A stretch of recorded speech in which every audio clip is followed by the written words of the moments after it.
Hi, it's Lee, and welcome to the Tesla Economist. There is a concern with Tesla investors that demand for their cars is down, whether due to competition, increased production, the economy, or EV popularity, or some combination of them all. And Tesla are reacting to these by lowering prices to keep up. We're told that Tesla still has a ton of demand for their vehicles, but as long as the price is right. Firstly, let's just set a definition for demand. Demand is when a product captures the consumer's desire to buy a product. Therefore, said demand must literally be able to afford the product. There's plenty of desire from consumers to own a Tesla who cannot afford one. Most of us are well aware of the Model 3 Highland, and most of you have probably seen the latest photos of how the Model 3 Highland actually might look. I'd speculated that it would potentially look more like the Roadster's headlights, and it looks like that's the way they've headed. The Roadster was the latest in design of a traditional EV, i.e. not a Cybertruck, so it was likely to resemble that. We've yet to see an official rear view of the vehicle yet, or the interior, although there were some photos that claimed it looked like the Model S refresh, only to discover they were indeed photos of a Model S.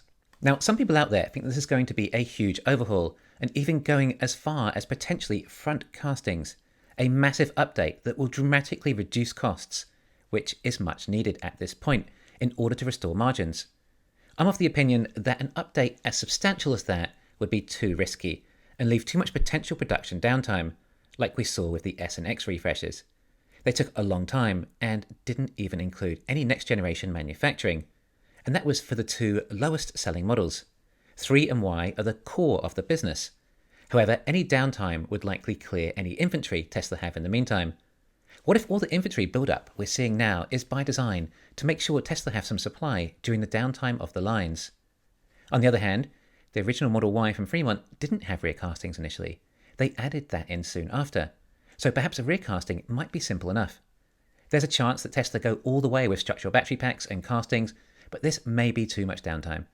However, if demand is struggling, then perhaps they have no choice other than to drastically cut costs and redesign the manufacturing process in order to lower prices. Anyway, I'm actually quite bullish about this update. It will be another way to increase demand for the Model 3 with a new, more modern, updated look and feel. I mean, how could it not have anything but a positive effect on demand, you might at least assume? However, I believe there is another reason for the update. This is the largest update we've ever seen on a Model 3. We don't know how long the lines will be down as a result.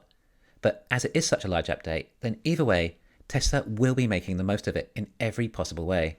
Tesla's objectives are to keep ramping up production and thus increase supply. Tesla need to get the prices down low enough so there's enough demand for all that additional supply. Tesla need to keep cutting costs. They have so much data on production, the ways of saving money for the Model 3. With a big update, Tesla will make the most opportunity possible in redesigning as much of the production they can to save time and cost. Most people think the cost saving will be at least $3,000 per vehicle. We're seeing Tesla reducing prices, knowing that they are about to save that much when the Highland update ramps. On top of all these cost savings, there's going to be upgrades. I'm under the assumption that the Model 3 will be upgraded with Hardware 4. Obviously, many new features with Hardware 4, like higher definition cameras and simply more cameras, along with many other upgrades like improved FSD. When else are Tesla going to get an opportunity like this to be able to upgrade the hardware? This means we have an upgraded, more modern looking, lower cost Model 3. Demand should increase given this is the largest update in 6 years. Then, the cost savings of the updated production lines should cover the recent price cuts. Tesla don't appear to be wanting to ramp up any more Model 3s, or nothing significant. All factories appear to be at capacity for now, although it is possible these upgrades will potentially increase production rates too, if only marginally. It may not be as big a cost saving as most people are thinking though, and it may only save $1,000 or something instead. If demand returns enough, then it's possible Tesla could raise the prices even, as it would be tough to convince consumers to buy the older model when a new one is on the way.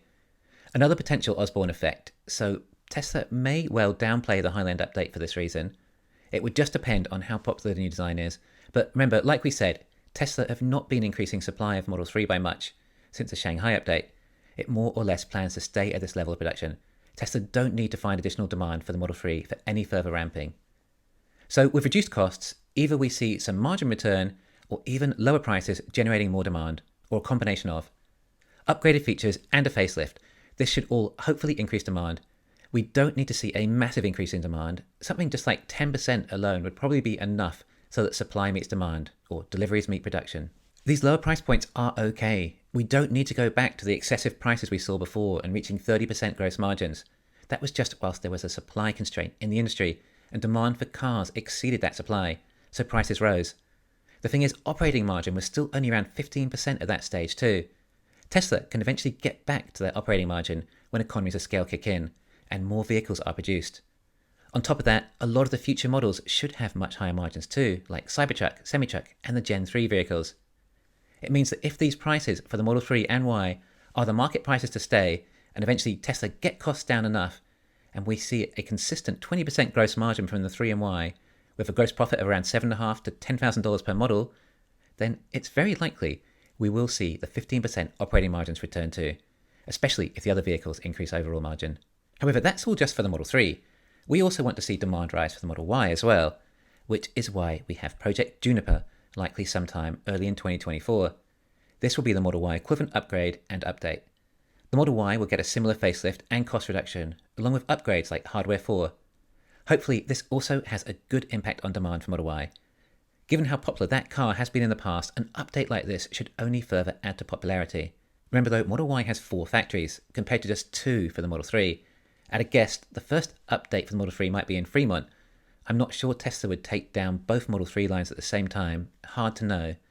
And then, the 4 lines for Model Y, I think very unlikely to all stop at the same time, but I guess we'll find out eventually. In between this transition, whilst prices are getting a little lower for the pre-facelift models and margins suffer, then the financials might be a little tough to watch. In fact, the rest of the year may not be great, especially if the line is down for the Model 3 Highland.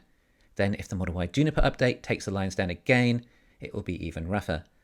But hopefully the market can look past that and instead realise the value of the updated models. On top of that, the Cybertruck launch will also likely hurt financials somewhat, as the factory might be another cash furnace to start.